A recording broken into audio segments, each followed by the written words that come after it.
ആവശ്യമില്ലാത്ത കേസുകളാണ്. ഗവൺമെന്റ് എന്ന് പറഞ്ഞാൽ ഇപ്പൊ അതങ്ങനെ നിരോധിക്കേണ്ട ആവശ്യമൊന്നുമില്ല.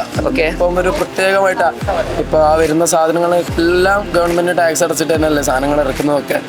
എന്തിനാ അത് ഗവൺമെന്റ് എന്തോ ഒരു ഇതുപോലെ ചെയ്യുന്നത്? ഇപ്പൊ നമ്മളെ കേരളത്തിൽ മാത്രമാണ് ഇത് കൂടുതലും കണ്ടുവരുന്നത്. അല്ലാണ്ട് ഇത് പുറത്തേക്ക് ഇപ്പോൾ നമ്മളെ നിയറസ്റ്റ് സ്റ്റേറ്റ് ആയ കർണാടകയിലോ തമിഴ്നാട്ടിലൊന്നും വലിയ പ്രശ്നങ്ങളൊന്നുമില്ല. ഇതിപ്പോ വെറുതെ ഇപ്പൊ ബസ്സിന്റെ ടൂറിസ്റ്റ് ബസ്സിന്റെ കേസ് തന്നെ കണ്ടില്ലേ?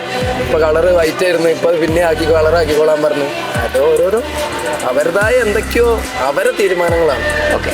അതുപോലെ കൂളിംഗ് ഫിലിമിനെ കുറിച്ചിട്ട് ഇപ്പം ആദ്യം കൂളിംഗ് ഫിലിം വേണ്ട എന്ന് പറഞ്ഞു. ഇപ്പൊ 60% അടിക്കാന്ന്. അപ്പൊ ഒരിക്കലും ഞാൻ ചോദിച്ചു നോക്കാം, അപ്പൊ ഇപ്പത്തെ ഒരു ക്ലൈമറ്റിലൊക്കെ ആണെങ്കിൽ എങ്ങനെയാ ഇപ്പൊ കൂളിംഗ് ഇല്ലാണ്ട് പുറത്തേക്ക് പോവാ? ഒരു വണ്ടിയിലുള്ള സ്വാഭാവികമായിട്ട് നമ്മൾ ഇരുന്നാൽ എങ്ങനെയായാലും ഓവർ ഹീറ്റ് ഉള്ളിലേക്ക് വരില്ലേ? അതൊക്കെ ഓരോരോ അതാണ്. ഞാൻ ഇപ്പൊ പറഞ്ഞില്ല, ആദ്യം അവർ പറഞ്ഞു 100% പറ്റില്ല, ഇപ്പൊ 60% ആക്കി, 40% ആക്കി. കുറച്ചെന്ന് പറയും കൂളിംഗ് ഒന്നും കുഴപ്പമില്ല. നമ്മുടെ ഈ ഒരു പ്രോഗ്രാമിനെ കുറിച്ച് നിങ്ങളുടെ ഒരു അഭിപ്രായം എന്താണ്? ഈ ഒരു എക്സ്പോനെ കുറിച്ചുള്ള നിങ്ങളുടെ ഒരു അഭിപ്രായം?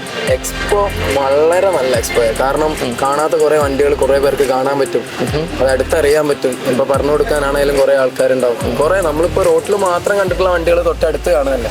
അതിൻ്റെതായ ഫെസിലിറ്റി എല്ലാവർക്കും എല്ലാവർക്കും ഉപകാരപ്പെട്ടിട്ടുണ്ടാവും.